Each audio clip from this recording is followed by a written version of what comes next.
This is a story about the people who came sailing across the ocean. It's a story about a long and perilous journey of upheaval, which came to change populations and influence politics, trade, culture, religion, and entire societies. It's a story about the Vikings and how they transformed the world. For most people, the Vikings are seen only as plunderers and pirates. But is that the whole truth? Alors, le processus de conversion de la Scandinavie au christianisme, c'est une longue histoire. De var väldigt skickliga handelsmän och delvis för att de kunde förflytta sig. They're going abroad to take what they seek. In this series, we will dig deeper and gain more insight into who the Vikings really were. And the truth turns out to be surprising.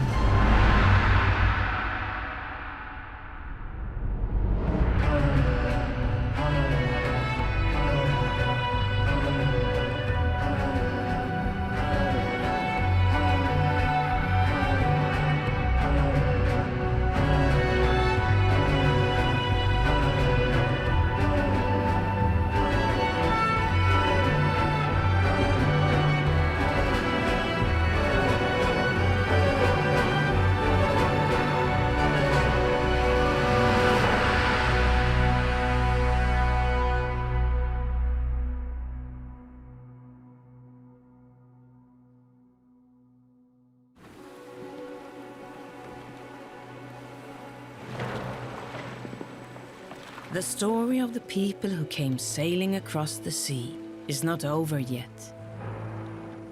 The Vikings, who in the late 8th century sailed their longships from Scandinavia down to Francia, will once again cross the waters. This time, in the year 1066, it's a power struggle for the throne of England. The battle for the throne is a brutal and bloody story, involving many participants from several different countries. In Normandy, it's Duke William who decides to conquer the throne. This will be a historic and revolutionary event. It will also be known as the Vikings' last battle. But why was it the Normans who finally managed to conquer England once and for all? To answer this, we must find out why William, a Norman, was relevant as a possible successor to the King of England, Edward the Confessor.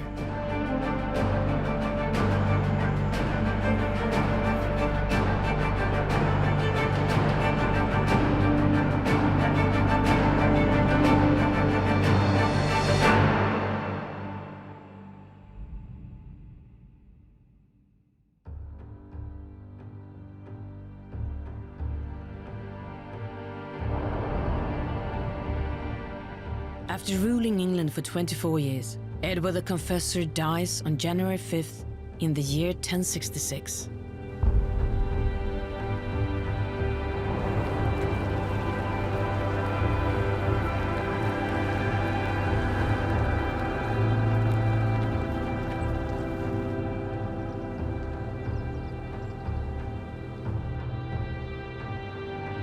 Edward's death will start a new power struggle for the English throne.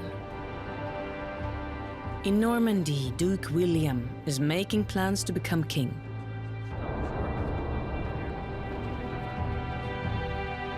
But it will not be easy. Well, there had been previously existing relationship between the royal families of Normandy and of England, and through this, William had a familial connection to Edward the Confessor.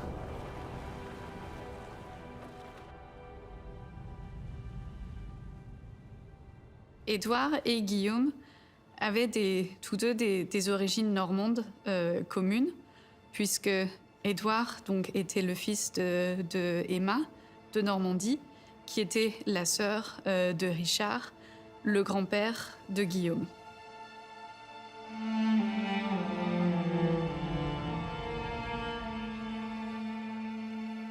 William var i rakt nedstigande led släkt med Rollo av Normandiet och var då hertig av Normandie. Så när Edward the Confessor dog, då förväntade sig ju William att han skulle utses till ny kung och att han skulle bli kung över England, som ju då han eftersträvade ganska hett.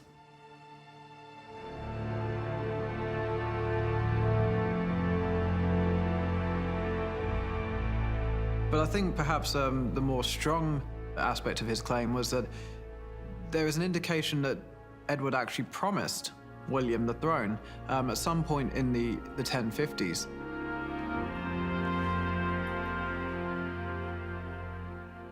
The problem with all of this is that the throne was also claimed by Harold Godwinson, the son of Earl Godwin of Wessex, who was purportedly also given stewardship or control over the throne of England by Edward near to the time of his death.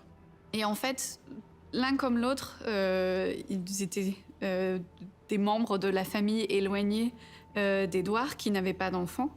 Donc l'un comme l'autre, ils avaient des prétentions au trône qui n'étaient pas entièrement illégitimes.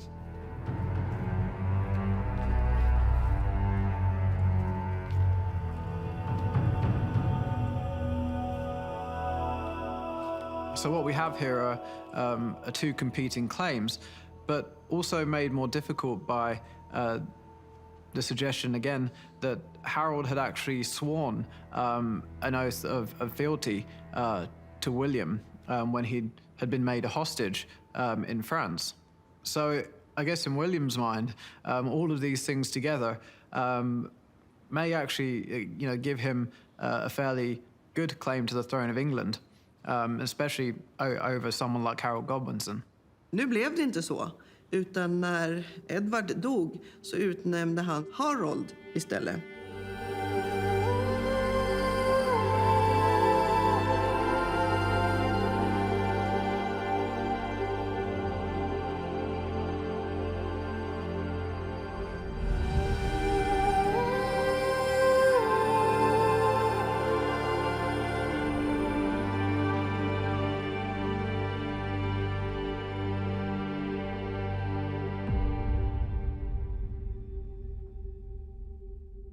Harold, som hade varit och besökt William i Normandie ett par gånger, de hade någon typ av vänskapsrelation. Men det gick snabbt över nu när Harold kröntes till ny kung över England.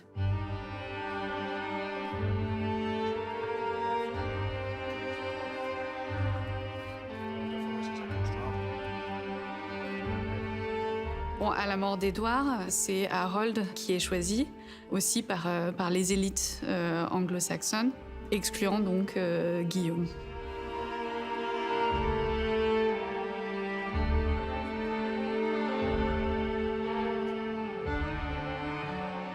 Avec l'accession au trône d'Harold, s'ouvre une période d'instabilité politique où différents acteurs essaient d'utiliser cette brèche dans la succession pour prendre contrôle de l'Angleterre. Det fanns andra kronpretendenter också, bland annat Harald Hardråde i Norge, som också hade blivit lovad tronen, inte av Edward the Confessor men av en tidigare kung före honom. Och det fanns också flera kronpretendenter. Så när Harald blev krönt så förstod han att nu kommer det att komma andra och försöka ta över tronen, och började förbereda sig för en invasion av England.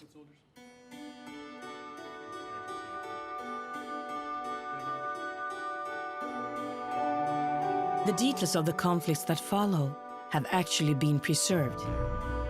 La tapisserie de Bayeux, c'est un ouvrage textile brodé qui mesure plus de 70 mètres de long et qui a été réalisé sans doute à partir de 1066 jusque dans les années 1080. Den här bonaden som då är broderad är över 70 meter lång, ungefär 70 centimeter bred. Och i mitten så finns det då den här bildserien som är som en tecknad serie.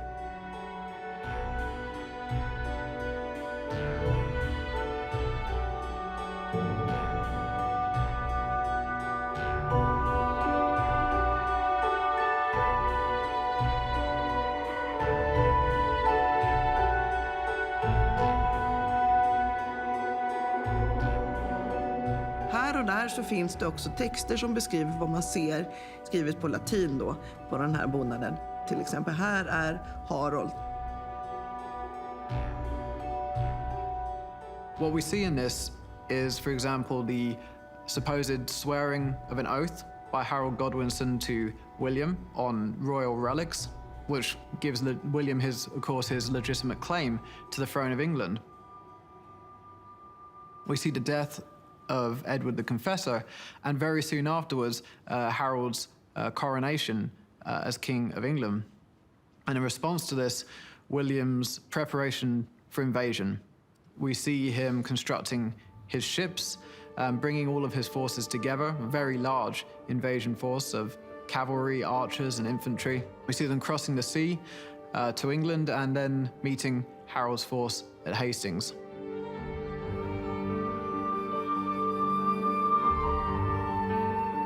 And in its depiction of the battle, the tapestry does prioritize certain features of the action over others. Especially, it gives preference to the William's use of cavalry and the pivotal role that this is supposed to have played in the battle. It does seem that William is introducing some cavalry tactics that are not being used in England at this time, which may have given him an edge during the battle itself. But I think the actual course of events on that day at Hastings, they must be much more complex than what we see there on the tapestry itself.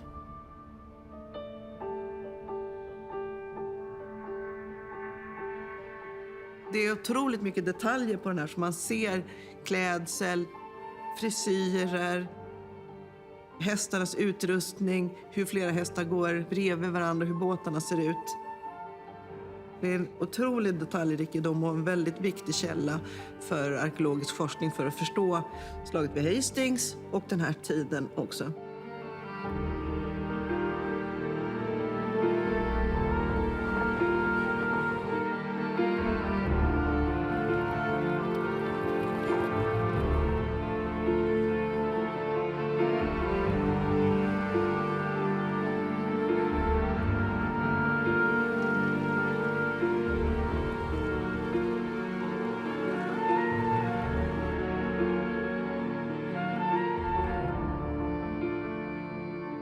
Den är dessutom väldigt rolig att titta på, för det finns små finurliga figurer och små monster och det finns alltid någonting nytt att upptäcka när man tittar på bajötapeten.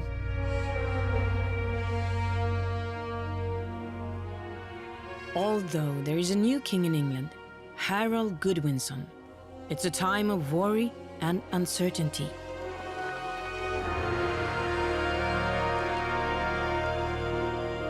This is the calm before the storm.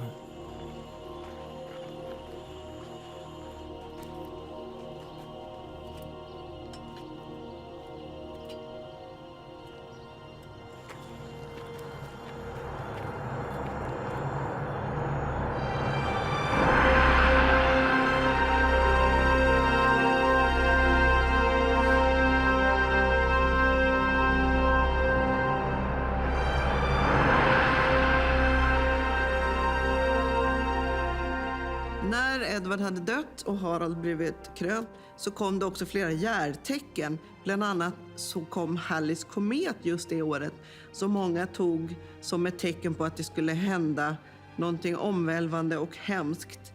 Och i England så blev man orolig för vad som faktiskt skulle hända nu. So in the months following Harold's coronation, events start to spiral quite rapidly. Of course, we already know that in Normandy, William is intending to pursue his claim to the throne, and he begins to construct his fleet and gather his invasion force. Harold Godwinson knows about this, and he has encamped his army in southern England, waiting for the invasion to take place.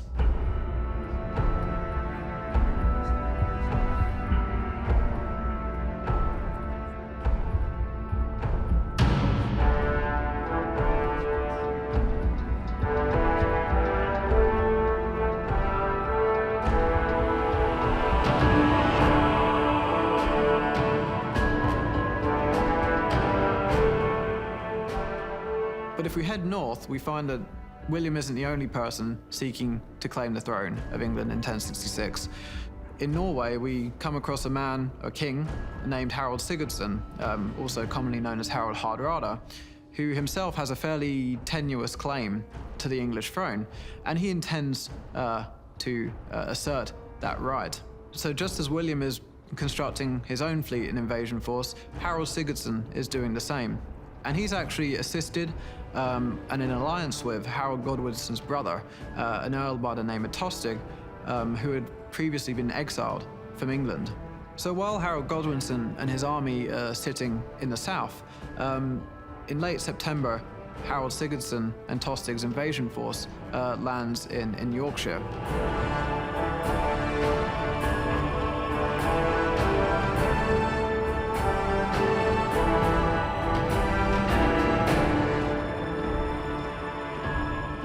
They head towards York, which is the major city in that region, to receive its submission. And this would give them a firm foothold for their later movements into the English countryside.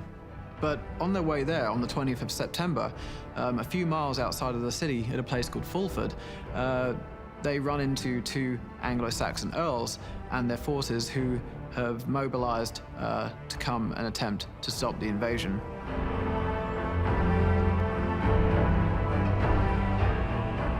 The battle results in a Norwegian victory, and Harald Hardrada goes on to receive the submission of York, and he prepares his forces to march south. During this time, Harold Godwinson has actually got word of the Norwegian force and their presence in Yorkshire. And what he does is he basically gathers all of his troops and force marches them to the north. And a few days later, on the 25th of September, they come into contact with the Norwegians at a place called Stamford Bridge.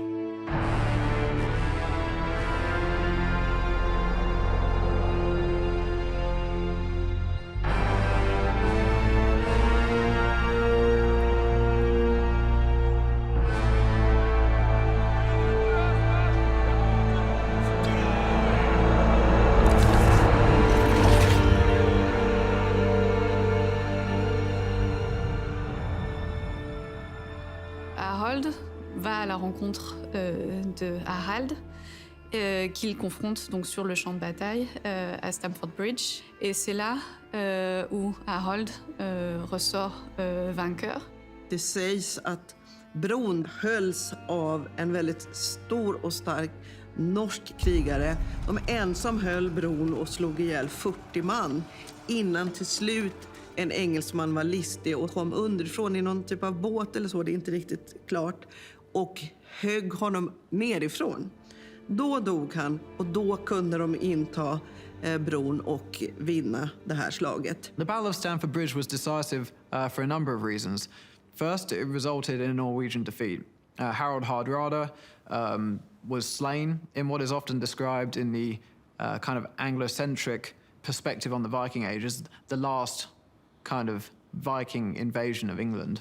So this initially seems positive because Harold Godwinson, his army, have seen off one invasion force. But unfortunately, it's while he is in the north that Harold learns that William has brought his forces across the Channel and landed in the south. So having just fought a major engagement, Harold has no choice but to turn his army around again and head south.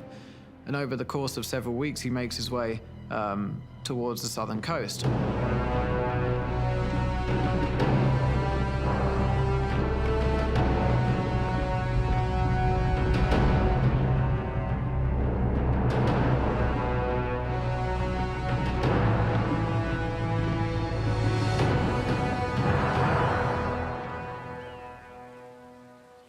In order to conquer England, William has to make a huge amount of preparation. Everything must be perfectly planned and executed. There is no room for error. It goes without saying that Harold Godwinson's army would have been under strength and tired after Stamford Bridge, but he still had to head south to meet William's force on the southern coast. But I think that if Harold Hardrada and his Norwegian force had not landed in Yorkshire and forced that engagement with the English, well, the outcome at Hastings might well have been very different. As it was, we know that Hastings was a long and drawn-out battle. It certainly wasn't over quickly. And if Harold and his forces had been fresher, if Harold had had more troops, maybe the course of history would have been changed there.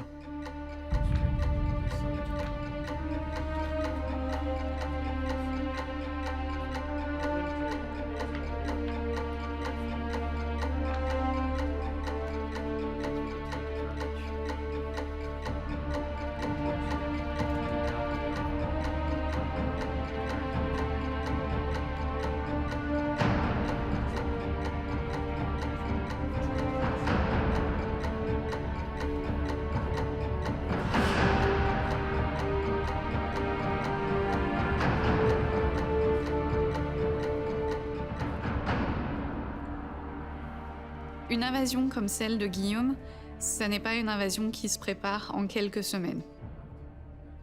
Même si Guillaume ne pouvait pas être certain d'avoir accès au trône immédiatement après la mort d'Édouard, ou quelle serait la réaction de Harold, ça a dû être des plans qu'il a préparés pendant assez longtemps. Et ça, on le voit bien dans son utilisation des navires pour conduire cette invasion. La construction d'une flotte telle que celle-ci, ça n'est pas quelque chose qui se fait en quelques semaines. Donc même s'il n'était pas certain de son accession au trône, il devait savoir en tout cas que, quoi qu'il arrive, le maintien de son autorité royale en Angleterre nécessiterait d'avoir une flotte, une présence militaire maritime très importante.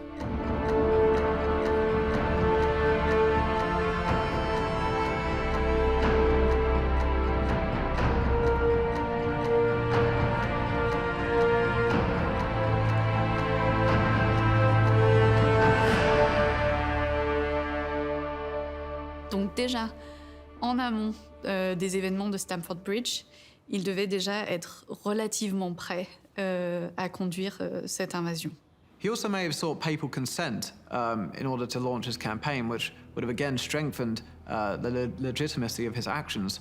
And in trying to understand exactly how William brought his invasion force together, the Bayeux Tapestry is actually quite informative. It shows stacks of armor and weapons being loaded onto his ships, and also their use to transport infantry, archers, and cavalry. This is clearly a very large and powerful invasion force.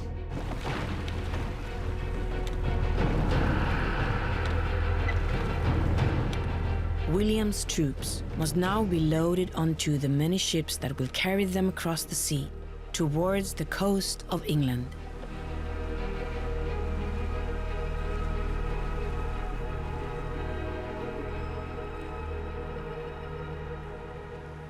De här båtarna var ju väldigt låga, de var väldigt nära stranden och väldigt nära vattnet.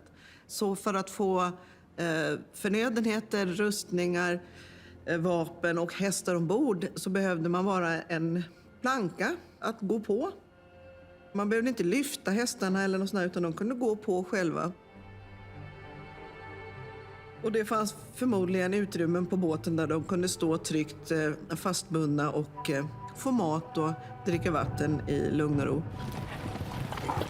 William's cavalry will be of vital importance at the Battle of Hastings, because William has decided to employ a novel tactic.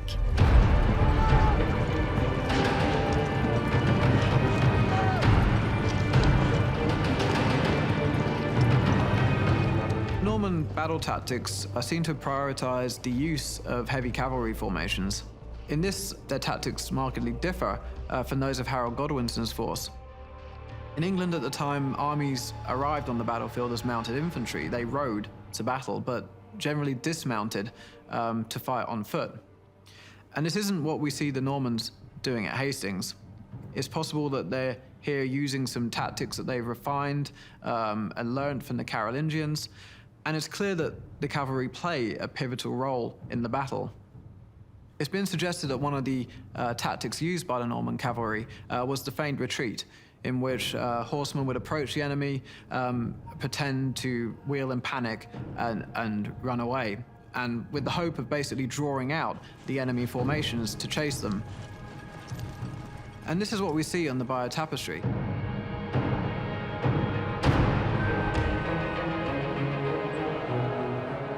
Elements of the English force pursuing elements of the Norman force and being cut down when they do so. And this seems to be how the English are worn down throughout the day.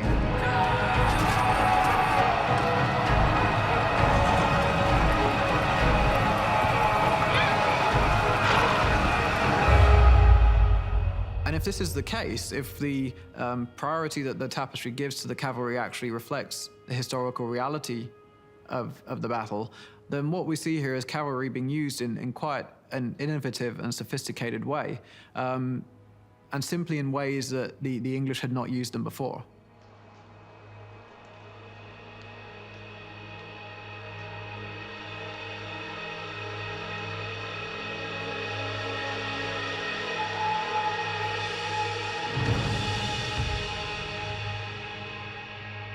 I think as in all these discussions, there's no single factor to explain why the Normans won at the Battle of Hastings.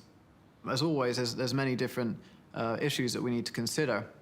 If we're to believe the accounts of the battle, then the use of cavalry and cavalry tactics certainly seems to have played a role. The English did not fight on horseback. They were not necessarily used to encountering cavalry in the field.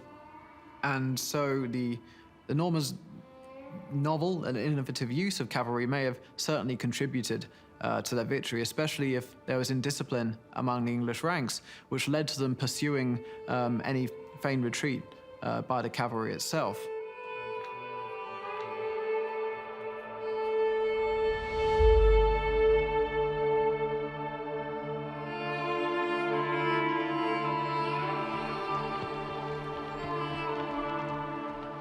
But I don't think it's really fair to say that these cavalry tactics automatically gave the Norman force an edge over the English one, simply as we see in the fact that the battle wore on for a very long time. It was not a quick affair. It was towards the end of the day that the English force was finally routed. But I think certainly that the use of cavalry had a role to play there, especially if there was indiscipline among the English ranks, and they did indeed fall for the tactic of a feigned retreat. That would have probably played quite an important role in their defeat. På plan mark så kan ett kavalleri vara väldigt effektfullt när man i princip rider ner motståndarsidan som har väldigt svårt att värja sig när det kommer stora hästar. Man kan sätta upp en sköldmur och man kan sätta upp spjut för att spetsa hästarna, men många hästar kan ändå komma igenom. Och då bryter man upp hären totalt och kommer in bakom, och då börjar man slåss med andra typer av vapen.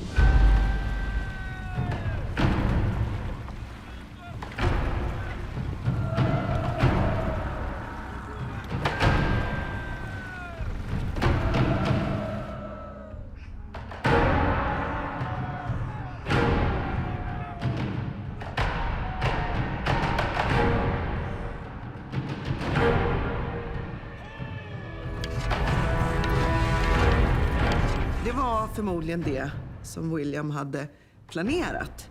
Nu blev det inte så när det väl kom till själva slaget.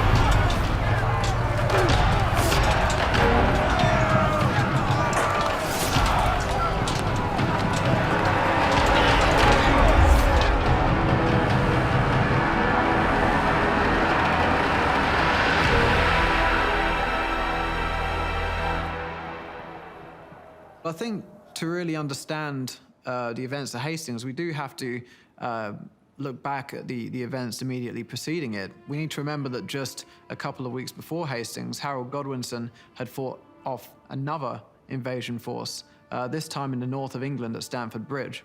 So to have force-marched his army north, to fight a very drawn-out and vicious battle, to then force-march his army south again, would have had a huge impact on the ability of the English to bring a healthy and rested army into the field. Harold's forces would have been depleted, they would have been tired, and I think he certainly would have lacked reinforcements that he would have otherwise have desperately needed.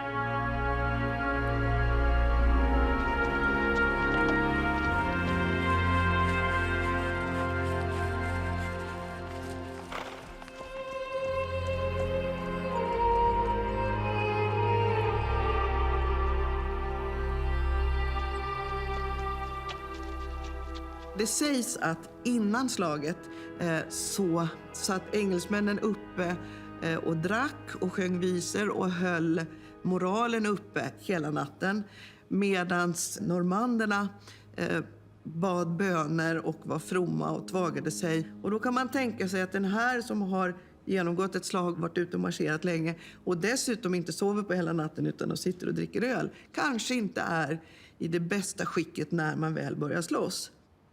Medan normanderna var ganska utvilade. Och utmattning är nästan en uteslutande segrande faktor i sig. Att motståndaren orkar inte slåss längre, de blir besegrade. Så att en kombination av flera olika dåliga omständigheter för England, goda omständigheterna för normanderna, ledde till att de faktiskt vann slaget och därmed England. But all these things considered, I think it's important still to remember that the Battle of Hastings was not a quick affair. It was actually quite a protracted engagement that lasted throughout most of the day. And so in all of these things, I think that luck certainly played a role. If any one of these factors had combined in a different way, then the course of events may have turned out very differently. It's also possible that there was some kind of ideological factor in the Norman victory at Hastings. No matter whether we believe the histories given to us by the Bayeux Tapestry and later commentators or not, it seems that William clearly believed that he had a right to pursue his claim to the throne of England. And I think that this really psychologically would give him the edge in motivating himself and his forces to carry the victory on that day.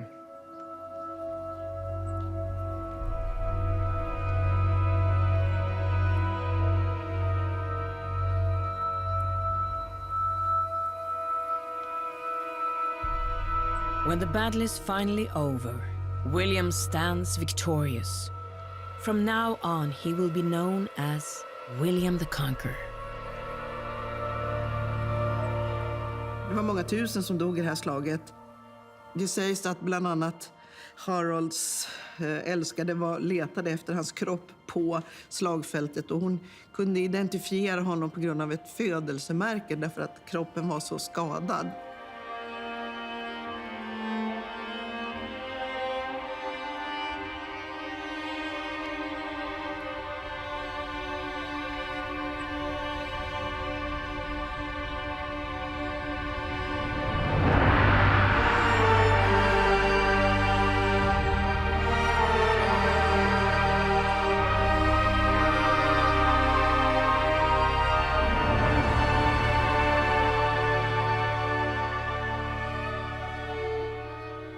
Och det är tydligt vittnesmål om hur det ser ut efter sådana här slag på de här platserna där det har legat kroppar till höger och vänster, huller och buller. Hästar har blivit dödade, kroppsdelar har blivit avhuggna, blod överallt. En del ligger kvar och har inte dött än utan ligger och kvider och är skadade. Medan andra kan ligga i stora högar på varandra. Det är förskräckliga scener som man ser.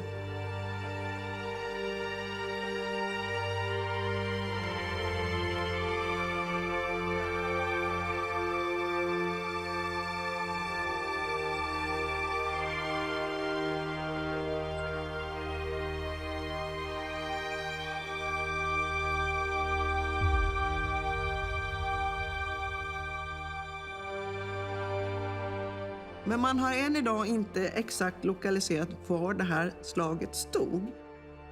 När man har en krigsskådesplats, ett slagfält på det här sättet, då kan man efteråt ofta hitta fynd som visar på den här platsen. Till exempel, här borde man då hitta massa pilspetsar, delar rustningar som har gått sönder, ben.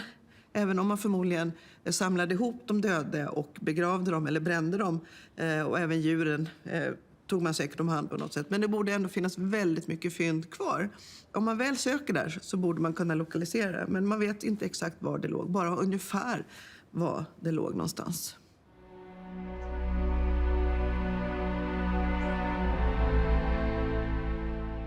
Sometime after the Battle of Hastings, the Bayeux Tapestry is made, which depicts the events surrounding the Great Battle.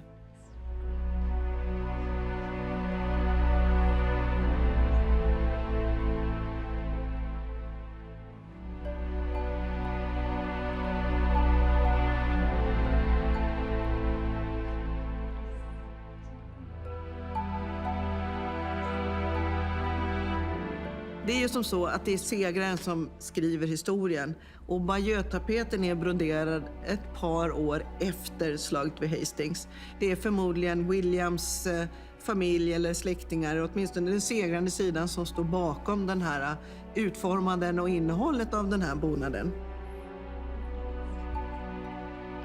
Il faut aussi bien garder à l'esprit que c'est un ouvrage qui représente donc ces événements historiques du point de vue normand, qui cherche à mettre en valeur le rôle de Guillaume et aussi qui cherche à légitimiser la conquête de l'Angleterre par Guillaume.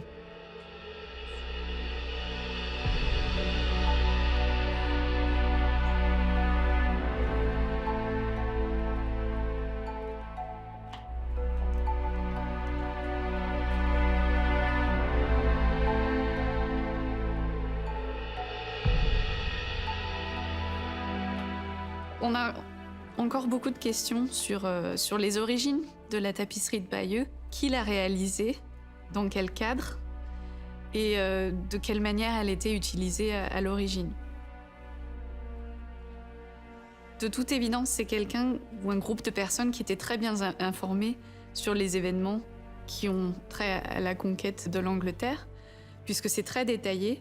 C'est aussi quelqu'un ou des personnes qui ont des connaissances très précises sur les techniques de construction navale et aussi sur les techniques militaires, sur le champ de bataille, les équipements cavaliers, des archers, etc.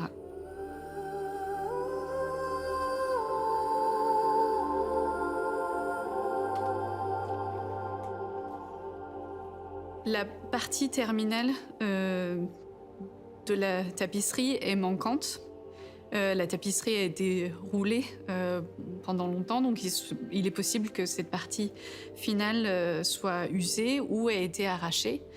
Donc on ne sait pas quelle était la dernière scène représentée sur la tapisserie. Il est possible que ce soit l'accession au trône de Guillaume et son couronnement.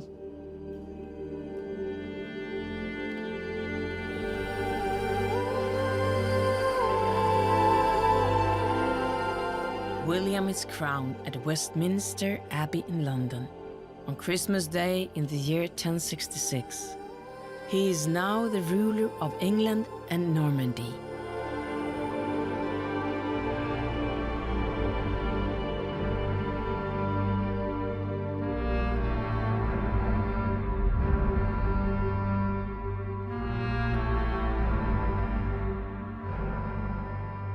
William tog med sig flera normander från Normandie och erbjöd dem land och höga titlar i det nya landet England för att upprätthålla makten. Och han fick använda ganska mycket våld för att faktiskt kunna behålla makten. För att det fanns många engelsmän som var väldigt missnöjda med att det kom en normand och blev kung i England istället för en engelsman.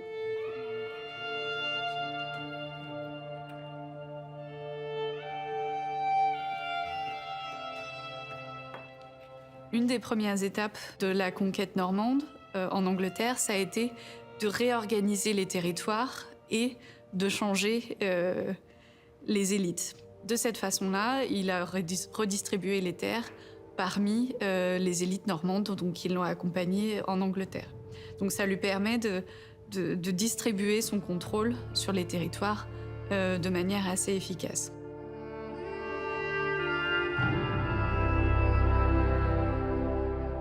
La stratégie de Guillaume en Angleterre est en fait assez similaire à ce que Roland avait initié avec la Normandie, donc 100 ans plus tôt.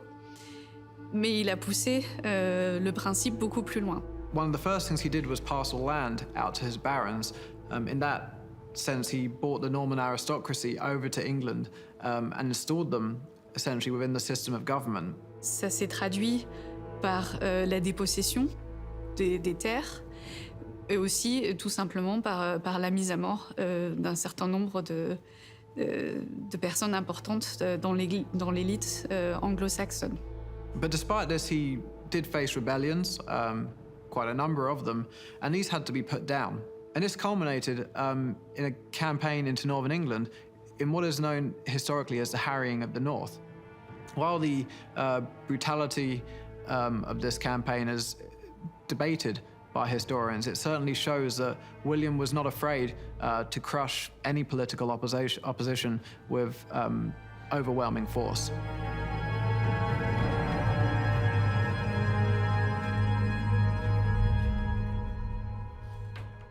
Det fanns delade meningar inom kyrkan. Även om William hade fått påvens beskydd innan han invaderade England så finns det alltid maktkonflikter både inom kyrkan och mellan olika furstar i olika landområden och också mellan bönder och de som invaderar. Han kom och han lät sig krönas men fick slåss och arbeta ganska länge för att faktiskt få kontroll över hela England. Han lyckades behålla makten och det normandiska styret var starkt i ett par hundra år framöver.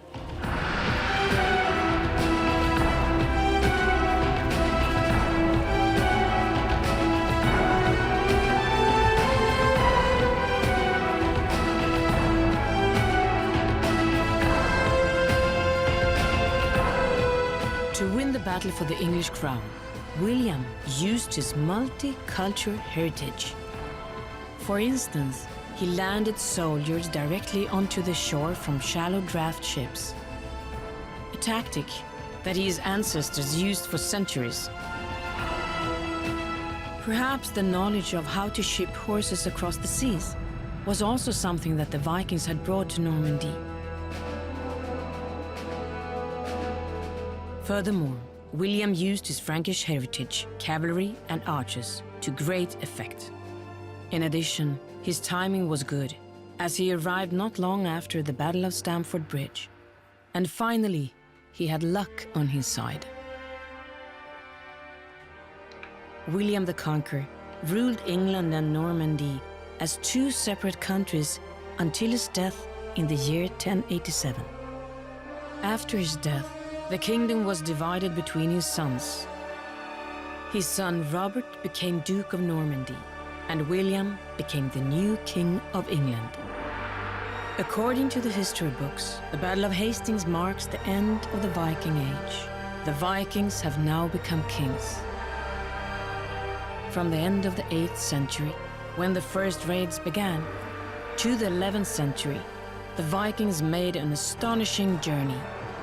They began by attacking and looting monasteries, went on to become colonizers, and finally, they seized the supreme power.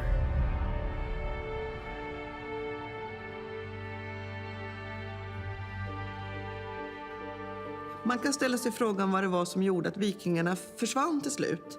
Det man ska tänka på då är att vikingarna var ju flera länder, det var folk från flera olika länder.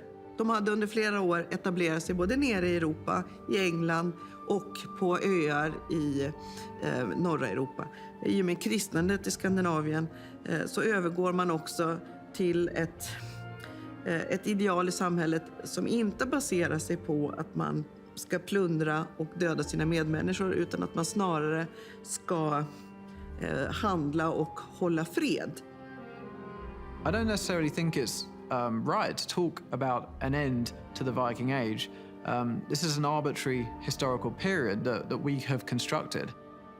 Je pense aussi que ce qu'on voit à ce moment-là et pourquoi on ne retrouve plus d'attaques vikings comme on les a vues au 9e et au 10e siècle, c'est un changement de manière plus générale sur les formes de pouvoir, où on a à présent des royaumes bien établis, des entités politiques fortes qui ont d'autres intérêts et aussi d'autres sources de revenus.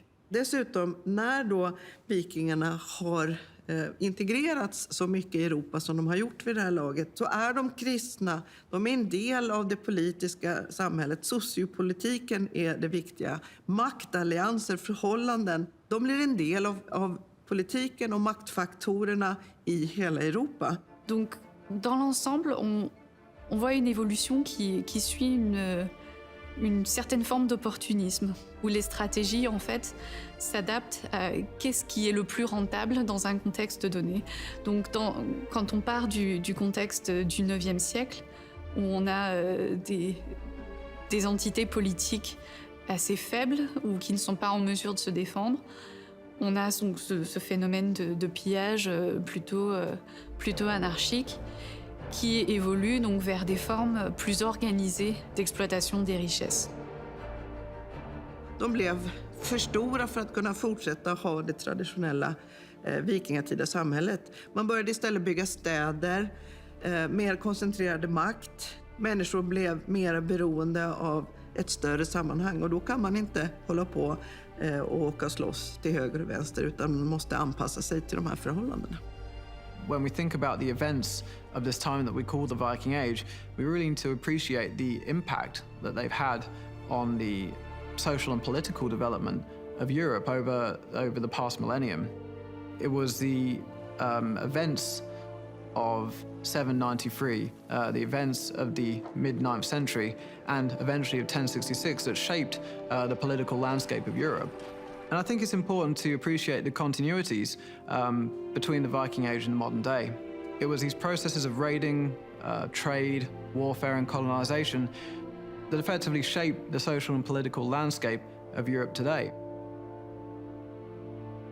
And therefore, without the Viking Age, I don't think we'd have the modern world as we know it today at all.